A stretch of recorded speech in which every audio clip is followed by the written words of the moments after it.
এই খাবারটা মাদারসার থেকে আমি আগে প্রায়ই অর্ডার করে খেতাম, মাঝে অনেক দিন হয়ে গেছিলো আর খাওয়াই হচ্ছিল না। তো আজকে সেই জন্য হঠাৎ করেই মনে পড়লো আর অর্ডার করে ফেললাম। এই ছোট্ট ছোট্ট ডাব্বাতে এগুলো কিন্তু লঙ্কার গুঁড়ো, আমি যদিও মেশাই না, এগুলো আমি রান্নার কাজেই ব্যবহার করি পরে। খুব ভালো টেস্ট।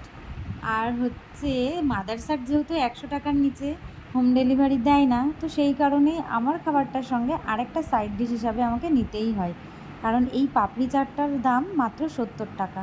তো সেই জন্য আমি সাথে একটা দই বড়া অর্ডার করে নিয়েছিলাম। ডাব্বাগুলো সব বার করে এবার আমি সব কিছুকে একসাথে মিক্সড করব। মাদারসাটের যে দইটা ওরা দেয়, সেই দইটা এতই অথেন্টিক, একবার খেলে না মুখে পুরো লেগে থাকে। মাদারসাটের এই ভালো লাগে বিখ্যাত দই দইটার থিকনেস এত টেস্টি খেতে। আমি এই দইটা মাঝে যারা মাঝে এরকম এমনিও চটপটা খাই, খাবার পছন্দ করে তারা কিন্তু একবার ট্রাই খুব ভালো করতেই লাগে। পারে। আশা আর করি ওনাদের ভালো পাপড়ি লাগবে। চাটের এই হচ্ছে চাটনিটাও খুব সুন্দর। স্পেশাল একটা চাটনিটা চাটনি, আমি এর মধ্যে মিশিয়ে নিয়ে যেটা দিয়ে সব মিক্সড কিছু করে এগুলো মিশিয়ে খেতে নিয়ে খেতে দারুণ লাগে। আরও বেশি ভালো লাগে।